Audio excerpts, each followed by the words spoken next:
pour dire penser en japonais, quelle est la différence entre omou et omoru?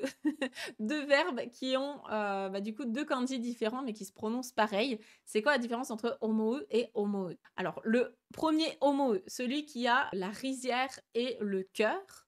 La rizière, dans ce kanji-là, elle peut aussi faire référence au cerveau. C'est ce kanji-là que vous allez le plus utiliser au quotidien, puisque c'est le verbe vraiment de penser lorsqu'on pense à quelque chose de simple, hein. On se prend pas trop la tête, on fait pas trop d'efforts, c'est une pensée comme ça qui nous vient en tête. C'est celui que vous allez voir, vraiment à la fin du N5, hein, au niveau GLPT5. On a, aussi un cours dans la formation Objectif Japon à ce sujet, pour dire: «Je pense que nanana».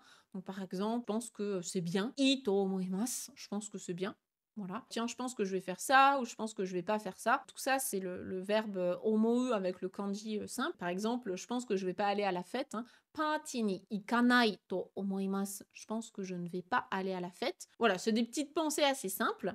Et à contrario, le deuxième kanji, celui qui a la clé de l'arbre, de l'œil et du cœur, lui, il fait plus référence aux émotions et vraiment au cœur en fait. On pense mais également avec notre cœur. Ça va être quelque chose dans lequel on va mettre beaucoup plus d'émotions. D'ailleurs pour la petite info, petit fun fact, c'est ce kanji-là qui est le sceau de Sophie dans mon prénom en kanji. Quand mon amie japonaise, elle m'avait choisi mes kanji, elle avait pris celui-là. C'est tout ce qui est en fait l'imagination, mais vraiment avec du cœur en fait. C'est des pensées mais avec du cœur.